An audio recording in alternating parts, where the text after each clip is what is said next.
With the latest 2.2 update, you can unlock Aero Rover in the main story. So, today I will explain how to build and use Aero Rover. Wind calls, waves follow. Aero Rover is a dedicated Aero support that can buff Aero damage, heal, and turn any negative effect into Aero erosion. Aero Rover's main focus is her Forte circuit. This Forte circuit has two different parts. The first part is Cloudburst Dance. Cloudburst Dance is a 2-hit basic attack combo that deals 128% and 141% attack respectively, whilst also healing for 627 plus 23% attack. However, you can only use these basic attacks after using certain attacks. The first way is by using your basic attacks after casting Resonance skill Awakening Gale. The second is by using your basic attacks after casting an intro skill. And the third is by using your basic attacks after using heavy attack Razor Wind. The second part of her Forte circuit is Unbound Flow. First, let's take a look at Aero Rover's Forte bar. Her Forte bar is made up of a total of 120 points, split between two bars. You can gain these Forte points in 3 different ways. The first is by using your Cloudburst attacks. Each of these attacks will grant Rover 25 Forte points, and since Cloudburst has 2 attacks, you will gain a total of 50 Forte points per Cloudburst combo. The second is by casting your intro skill, which will grant Rover 20 Forte points. And the last way is by hitting basic attack 3, basic attack 4 or a dodge counter, which will all grant Rover 10 Forte points. Once Rover has the maximum amount of Forte points, Rover transforms her Resonance skill into Unbound Flow, which you can use 2 times. Each use consumes 1 Forte bar, with the first dealing a bit of damage, whilst the second will deal a massive 723% nuke in a small AoE. In total, this will grant 40 Concerto energy, whilst it all counts as Resonance skill damage. Now, let's take a look at the rest of her kit. First, let's check out her basic attacks. As for her standard combo, she has a 4-hit basic attack string, which is pretty basic. However, if you hold your basic attack button after casting basic attack 3, a dodge counter, or a heavy attack, Rover will use Razor Wind, which will deal a bit of damage whilst also allowing you to follow up with 2 Cloudburst attacks. Aero Rover's Resonance skill is kind of like Brand's Resonance skill. When Aero Rover is on the ground, she can use Awakening Gale. When used, she will jump into the air and slash the target, which allows you to unleash 2 Cloudburst attacks. And when she's in the air, she can use Skyfall Severance, which will deal some Aero damage whilst removing all negative effects on the target and replacing them with Aero erosion stacks with a 1-to-1 ratio. And now for the final part of Aero Rover's abilities, her Resonance Liberation. Omega Storm deals a small 536% attack nuke in an AoE, whilst also healing all resonators for 2090 plus 77% attack. This can be cast in the air, has a cooldown of 24 seconds, a cost of 150 energy, and grants a total of 20 Concerto energy. Aero Rover's auto skill is pretty special. When casting her auto skill, all nearby resonators get the Aeolian Realm effect for 30 seconds. This effect makes it so when someone hits an enemy, their maximum achievable Aero stacks on the enemy gets increased by 3 for 10 seconds. So, even though Aero Rover can't inherently apply Aero erosion, she will be able to both convert other negative effects as well as increase the maximum cap of Aero erosion. Sadly, the increase does not stack. Now, for her inherent skills. The first will increase her attack by 20% for 10 seconds after casting an intro skill. And the second will increase her healing from Omega Storm by 20%. As for leveling recommendations, I recommend leveling her Forte circuit and Resonance Liberation.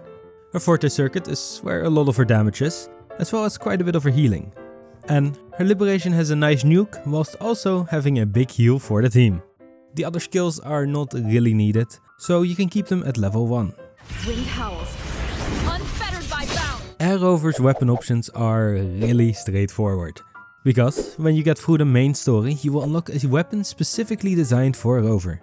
It has 587 base attack with 38.8% energy regen as its substat. And the passive reads as follows. When you heal someone, increase your skill damage by 26% for 6 seconds. But that's not all, since it also has an Aero Rover specific buff.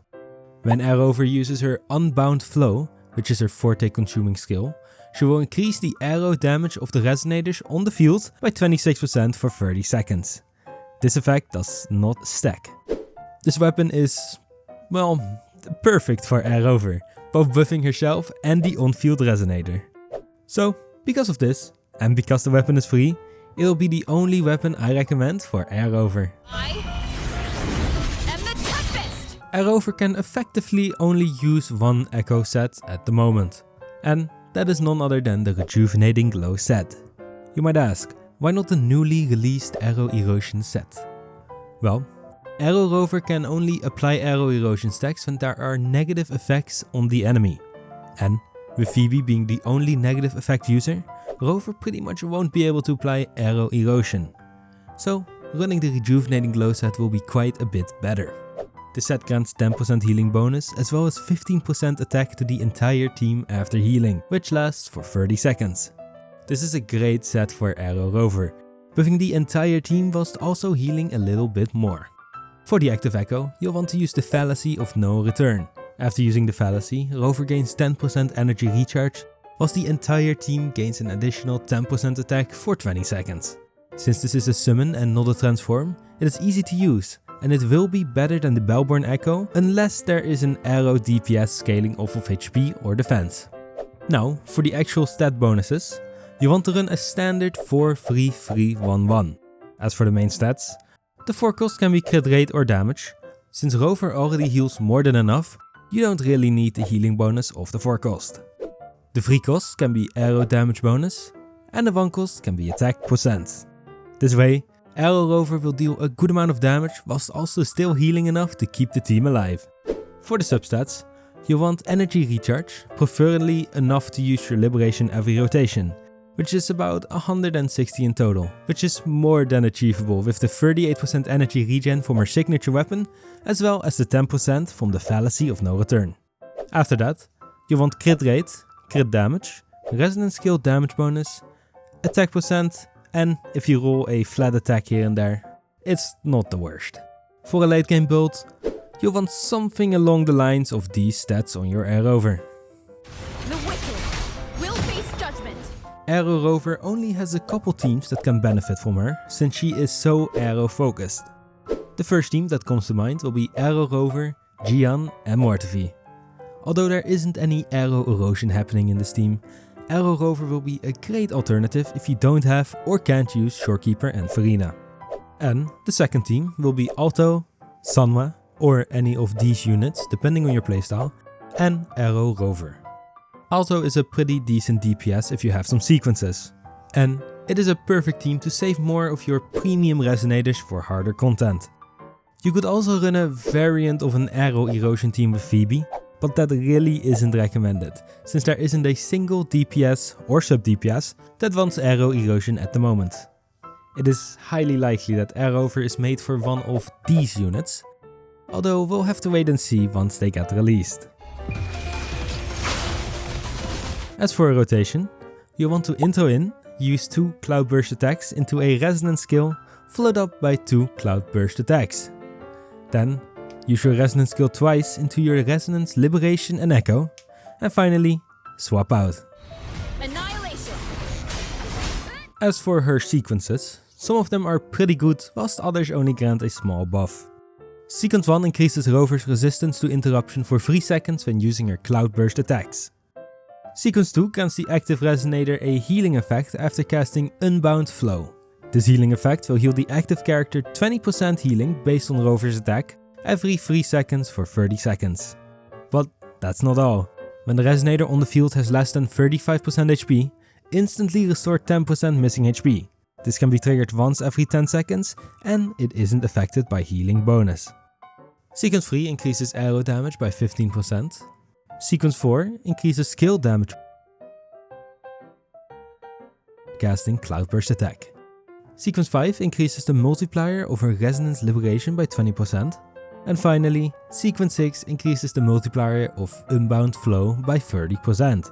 Sequence 3 and 4 are definitely a bit worse than the rest, but both Sequence 2, 5 and 6 are all looking pretty decent. Ready for battle. I think Rover has a great kit design. although it is definitely